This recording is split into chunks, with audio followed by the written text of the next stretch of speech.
The smell of lilies still makes me nauseous. It's not just the cloying sweetness, thick enough to coat your tongue, it's the memory they are forever tangled with. My father's funeral. The stark reality of his absence, a physical ache that hollowed me out, leaving me raw and trembling. Mike, my husband of 6 years, was my anchor then. Or so I believed. He held me upright during the service, his arm a solid band around my waist when my knees threatened to buckle. He murmured soothing nothings into my hair, his familiar scent of cedar, and soap a small comfort against the overwhelming tide of grief.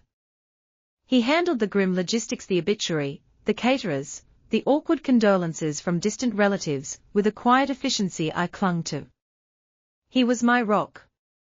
My safe harbor in the sudden, terrifying storm that had swept away the man who'd taught me to ride a bike, who'd cheered loudest at my graduations, whose laugh could fill a room. My mother, Evelyn, was utterly shattered. Dad wasn't just her husband, he was her compass, her best friend, the other half of a whole that had existed since before I was born. Seeing her crumpled form in that front pew, dwarfed by her black dress, her face a mask of bewildered agony, was almost worse than seeing Dad's coffin. She looked like a child lost in a terrifying crowd. Mike saw it too. He stepped up, naturally, or so it seemed. He became her pillar as well. He'd drive over to their house, her house now, to fix leaky faucets Dad would have handled, help sort through mountains of paperwork, make sure she was eating. He'd call her daily, just to check in. Someone needs to look after her, Glo, he'd say softly, brushing a stray tear from my cheek. You're grieving too. Let me shoulder some of this. I was so grateful. In the fog of my own sorrow, his attentiveness felt like a lifeline thrown to both of us. A testament to his character, his deep love for my family. My heart swelled with a fragile warmth for him, this man who loved me enough to care for my broken mother. It started subtly. Too subtly for my grief-addled brain to register as anything other than kindness. Mike began staying later when he went over to Mom's. She just needed to talk, Glo, he'd explain, his eyes sincere, maybe a touch weary. She's so lonely in that big house. It's hard for her. He started bringing her specific things, her favorite tea from that little shop across town, the kind of novel she liked but never bought for herself. He'd mentioned small things about her I hadn't even noticed lately, like how she took her coffee now, a splash of almond milk, no sugar since when. She mentioned her back was acting up, he'd say, massaging my own shoulders. All that stress, you know. It felt thoughtful. Deeply thoughtful. A little surprising, maybe, that he'd picked up on such minute details, but grief connects people in strange ways, right? Shared vulnerability creates bonds. I dismissed the tiny flicker of our knees, chalking it up to my own emotional fragility. He was being a good son-in-law. The best. Then the tone shifted. Mike started talking about Mom differently. Not just with pity, but with a certain softness. A reverence. She's incredibly strong, you know, underneath it all, he mused one evening as we washed dishes. The way she's holding onto her dignity. It's admirable. Another time, looking thoughtfully out the window, she has such a gentle spirit. It's amazing she hasn't completely broken. The compliments felt intimate. Personal in a way that transcended the son-in-law role. He'd compare sometimes, always framing it as a positive, but it stung. You're fiery, Glo, like your dad. But your mom, she has this quiet resilience. It's beautiful. Beautiful. When he said it, his voice held a note I hadn't heard directed at me in months. Not since before Dad died. A note of appreciation that felt too deep. He started going over there when I wasn't home, without telling me. I'd come back from a long, draining walk, hoping for his quiet presence, and find a note, gone to check on your mom. Back soon. soon stretched into hours. When I called his cell, it often went straight to voicemail. Poor signal at her place, head shrug later. Or, must have been on silent. We were just talking. His phone, which used to lie casually on the coffee table, now lived in his pocket, screen perpetually face down. He became protective of it in a way he never had before. If it buzzed while he was next to me, he'd glance at it quickly, almost guiltily, before silencing it without responding. Work stuff, he'd mutter, avoiding my eyes. But the timing felt off. Late at night. Early Sunday mornings. A cold dread began to coil in my stomach, separate from the grief for Dad. This was a new, terrifying kind of loneliness. The intimacy between them became harder to ignore. We'd all have dinner together at Mom's, trying for some semblance of normalcy. I'd watch them move around the kitchen, preparing food. They'd brush past each other with a familiarity that seemed practiced. Mike would hand her a knife, his fingers lingering on hers a fraction too long. She'd laugh at something he said, a genuine laugh that startled me because I hadn't heard it since Dad died, and her hand would rest lightly on his forearm. Their eyes would meet across the table, holding a silent conversation that excluded me completely. A shared joke. A secret understanding. The air would thicken with something unspoken, charged and uncomfortable.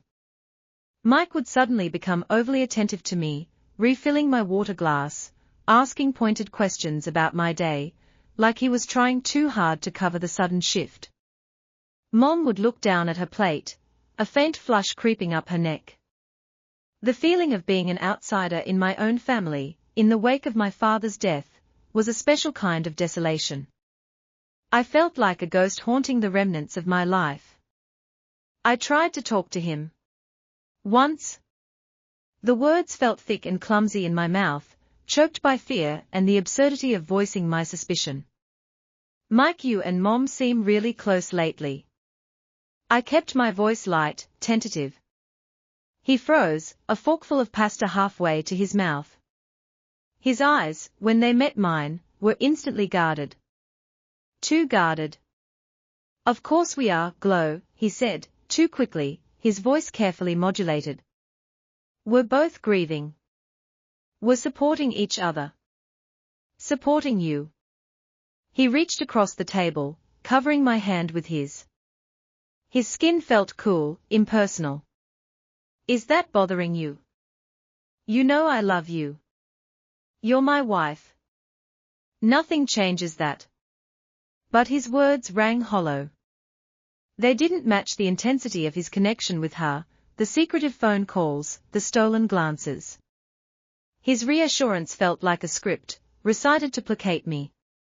He didn't ask why I felt that way. He didn't probe. He just shut it down. The cold dread solidified into a hard, icy knot in my chest. He was lying. I knew it with a terrifying certainty that vibrated through my bones. The excuses became flimsier.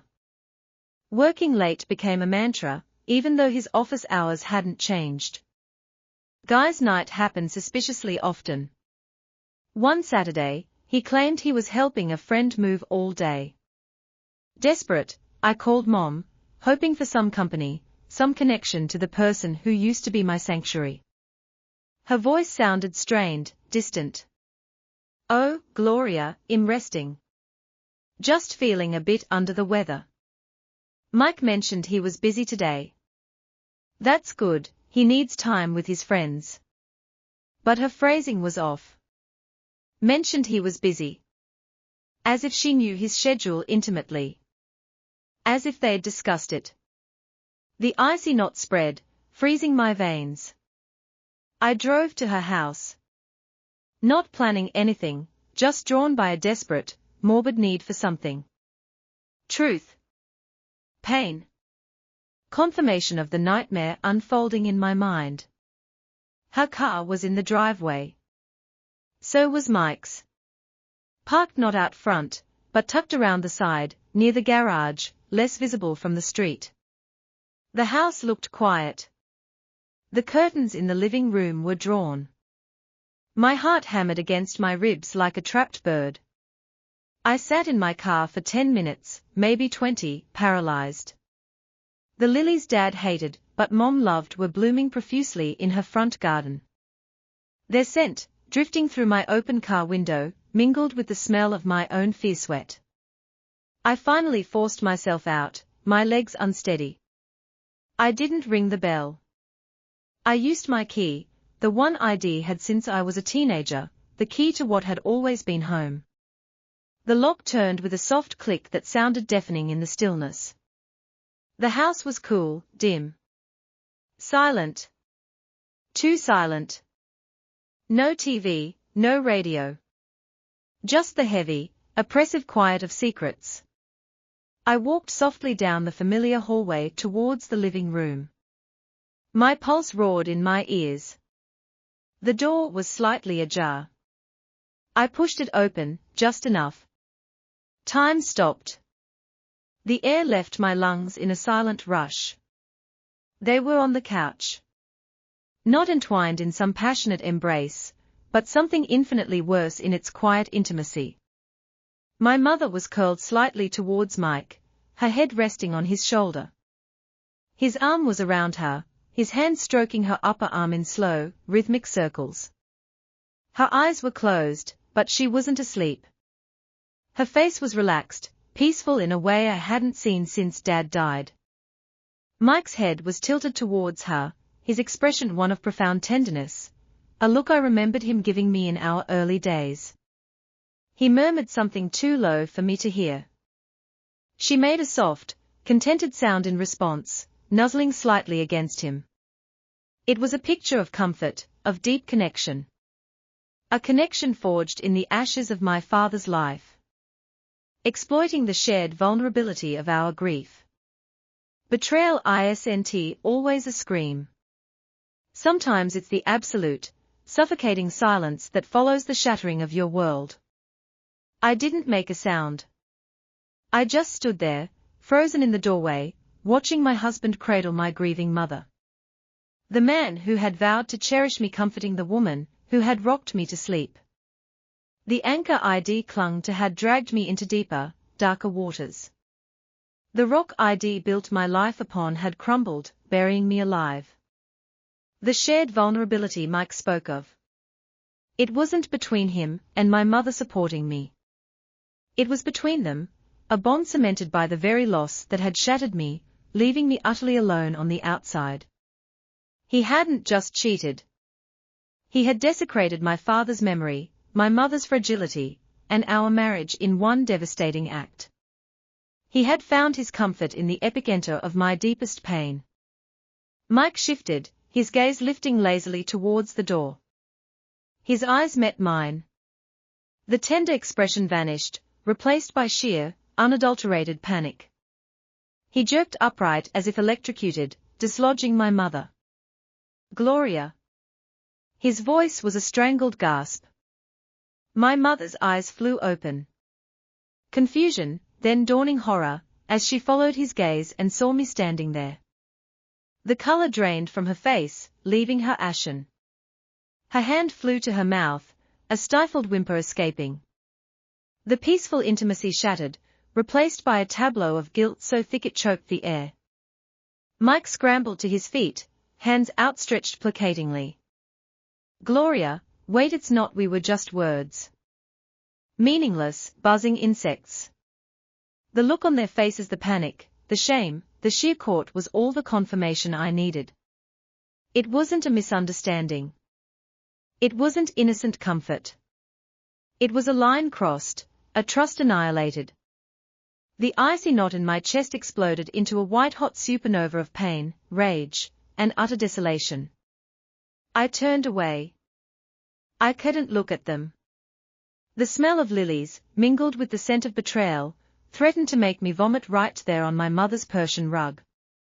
I walked back down the hallway, the silence now screaming accusations.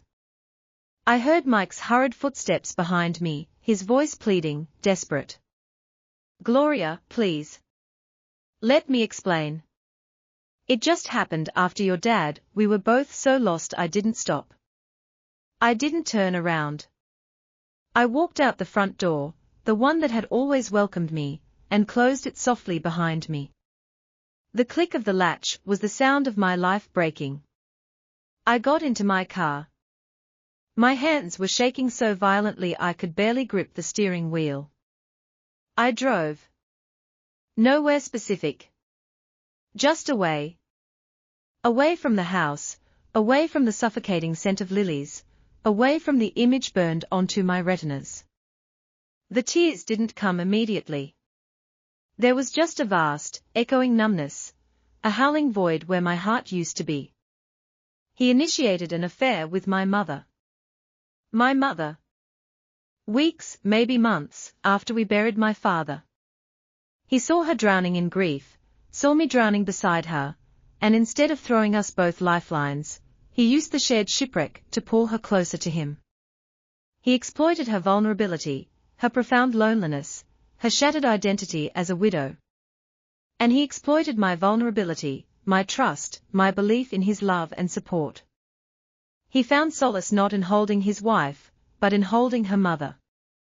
The comfort he offered her was the knife he plunged into my back.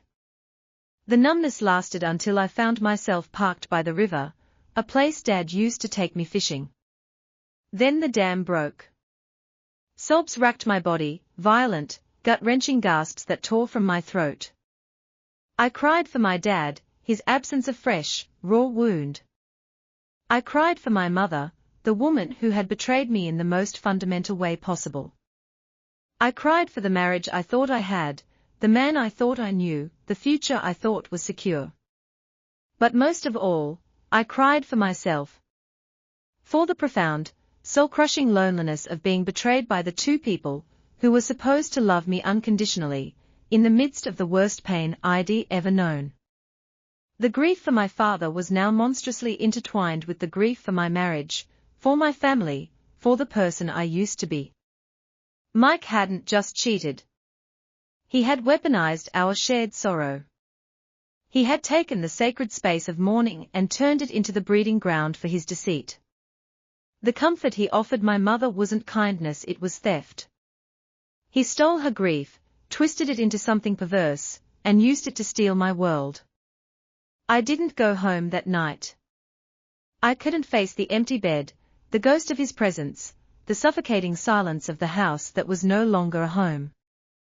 I drove to a cheap motel on the outskirts of town, the kind with flickering neon signs and thin walls. The anonymity was a relief.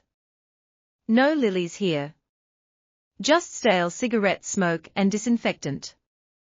I sat on the scratchy bedspread, staring at the garish pattern on the wall, the image of Mike and my mother on the couch replaying on a relentless loop behind my eyes. His tender touch. Her peaceful expression. The sheer domesticity of it. It wasn't a drunken mistake. It was a choice. A series of choices. He chose to go to her house when I wasn't home. He chose to share intimacies. He chose to touch her like that. He chose to let her rest her head on his shoulder. He chose to betray me with the person whose betrayal would cut the deepest. My phone buzzed incessantly. Mike. Text after text, call after call. Pleading. Apologizing. Justifying. Please talk to me. It didn't mean anything. It was a moment of weakness. We were grieving. I love you. The messages blurred together, each one a fresh twist of the knife. Grieving. That word. He kept using it like a shield, like an excuse. But grieving doesn't make you freak your wife's mother. Grieving doesn't make you seek solace in the arms of the woman whose husband just died, leaving your own wife devastated. That wasn't grief. That was opportunism. That was selfishness of the most grotesque kind. He saw two wounded women and saw an opening for himself. He saw my mother's vulnerability not as a call for familial support, but as an invitation. He saw my grief not as something to help me shoulder, but as a distraction he could exploit. He didn't love her. He loved the feeling of being needed, of being the strong one, the comforter. He loved the forbidden thrill. And he loved himself above all else. The thought of my mother was almost worse. The woman who changed my diapers, who bandaged my scraped knees, who held me when my first boyfriend broke my heart. How could she? How could she look at Mike, her son-in-law, her daughter's husband, and see anything other than family? How could she allow his touch? Seek his comfort in that way? Did Dad's absence create such a vast, terrifying void that she would grasp at anything, even him, to fill it? Was her grief so all-consuming that she forgot she was a mother? That she forgot me? The sense of maternal betrayal was a different kind of agony, deeper and more primal than Mike's infidelity. She was supposed to be my sanctuary, my protector. Instead, she became the other woman. In my father's house. On my father's couch. The violation felt absolute. My entire history, my foundation, felt poisoned. Sleep was impossible. Every time I closed my eyes, I saw them. The silence of the motel room amplified the chaos in my head. I replayed every interaction over the past months, dissecting it with newfound, brutal clarity. The late nights at her house. The poor signal. The specific gifts. The way he talked about her gentle spirit. The guarded phone. The shared glances across the dinner table. The ease with which they moved around each other in the kitchen. It was all there. A trail of breadcrumbs leading straight to the heart of my devastation. How could I have been so blind? So trusting? Grief, I realized, isn't just sadness. It's a thief. It steals your focus, your energy, your ability to see clearly. It makes you vulnerable in ways you never anticipated.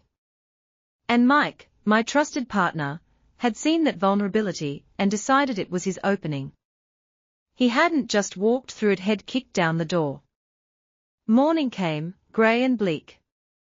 The texts had stopped around 3 a.m. Maybe he'd finally passed out. Maybe he was with her. The thought sent a fresh wave of nausea through me.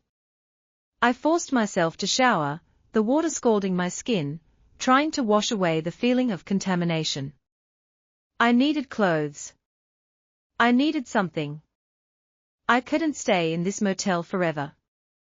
With a dread heavier than anything I'd ever felt, even standing by Dad's grave, I knew I had to go back to the house. Our house. To face the wreckage. The drive was surreal. Familiar streets felt alien. Pulling into the driveway felt like approaching a crime scene. My crime scene. Mike's car was there. My stomach clenched. I sat for a moment, gathering what little courage I had left. When I walked in, he was in the kitchen, leaning against the counter, staring into a cold cup of coffee. He looked awful. Pale, unshaven, eyes bloodshot and hollow. He looked up as I entered, his expression a mixture of desperate hope and crushing guilt. Gloria, he breathed, taking a step towards me. Thank God. I've been out of my mind. I held up a hand, stopping him. My voice, when it came, surprised me. It was flat. Cold. Empty. Don't. That single word hung in the air between us, heavy with finality. He flinched. Please, he whispered, his voice cracking. Just let me talk. Let me explain. Explain what, Mike? The ice in my tone was glacial. Explain how comforting my grieving mother turned into her resting her head on your shoulder. Explain the daily phone calls when you couldn't pick up mine. Explain the specific tea, the books, knowing how she takes her coffee now. Explain the poor signal at her house. Explain why your hand was on her arm like that. Explain why you looked at her like that. My voice rose slightly, trembling with the effort of control. Explain how any of that is just grief. Explain how you could do this. To me? To us? To Dad? He floundered, running a hand through his messy hair. It wasn't planned, Glo. I swear. It just happened. After the funeral, she was so lost. You were lost too, but she needed someone. I was there. We talked. A lot. About Dad, about life, about everything. She was so sad, so fragile. I just wanted to help. And then I don't know. One thing led to another. It was a mistake. A horrible, stupid mistake. His eyes pleaded with me. It didn't mean anything. Not really. It was just comfort. Shared pain. Comfort. The word tasted like ash. Comfort is holding someone's hand. Comfort is listening. Comfort is making soup. Comfort is not starting a freaking affair with your wife's mother weeks after her father dies. My control snapped. The rage, white-hot and blinding, surged through me. You exploited her. You exploited her grief, her loneliness. And you exploited mine. You saw me drowning, Mike. You saw me barely holding on. And instead of pulling me closer, you turned away and clung to her. You used my father's death as your freaking opportunity. He recoiled as if slapped. That's not true. I love you. I never stopped loving you. Bullshit. The word ripped from me. You don't love me. You don't do this to someone you love. You don't shatter them when they are already broken. You don't find comfort in the arms of the one person whose betrayal will destroy them completely. With my mother, Mike. My mother. My voice broke on the word, the primal pain surging back. How could you? How could you even look at her like that? She's my mom. He had no answer. He just stood there, looking wretched, tears welling in his eyes. I'm sorry, he choked out. I'm so freaking sorry, Gloria. I never meant to hurt you like this. It got out of hand. I was weak. Please give me a chance to fix this. To fix us. The plea fell flat. Empty. Meaningless. The image of them on the couch, the quiet intimacy, the tender stroke of his hand on her arm, that was the truth. His words now were just noise. Damage control. He wasn't sorry he did it. He was sorry he got caught. He was sorry his comfortable life was imploding. The us he wanted to fix was gone. Obliterated. There is no us, Mike, I stated, the coldness returning, a protective shield against his desperate gaze. Not anymore. You ended it. You ended it when you decided her grief was more compelling than mine. When you decided your need for whatever freaked up comfort you found with her was more important than your vows. Than me. I looked around the kitchen, our kitchen. The place where we'd shared breakfasts, planned holidays, laughed, argued, built a life. It felt like a museum exhibit of a marriage that had died long before I realized it. I'm staying in the guest room tonight. Tomorrow, I'm packing my things. I want you gone by the end of the week. The color drained completely from his face. Gloria, no. Please. Don't do this. We can get through this. Therapy, anything. Please. Get through what, Mike? My voice was eerily calm now. The storm of rage had passed, leaving behind a frozen, desolate landscape. Get through you freaking my mother in the wake of my father's death. There's no getting through that. There's only walking away from it. The trust is gone. The respect is gone. The foundation is ash. Pack your bags. I turned and walked out of the kitchen, leaving him standing there, shattered. But his shattered pieces were nothing compared to the pulverized wreckage of my own life. The next few days were a blur of numbness and mechanical action. I moved like an automaton. Packing clothes, important documents, the few personal treasures I couldn't bear to leave behind. Mike drifted through the house like a ghost, alternating between sullen silence and desperate, tearful pleas that bounced off my newly erected walls of ice. He tried to explain again, using different words, but they all boiled down to the same pathetic excuses: grief, loneliness, a mistake. He never once acknowledged the profound, calculated cruelty of it. He never grasped that the comfort he sought and gave was the ultimate act of violence against his wife. He tried to blame the intensity of the situation, the shared trauma. Death does strange things to people, Gloria, he said one evening, blocking my path to the guest room. It makes you grasp for connection anywhere you can find it. I stopped, meeting his eyes directly for the first time since finding them. It didn't make you grasp the checkout girl at the grocery store, Mike, I said, my voice devoid of inflection.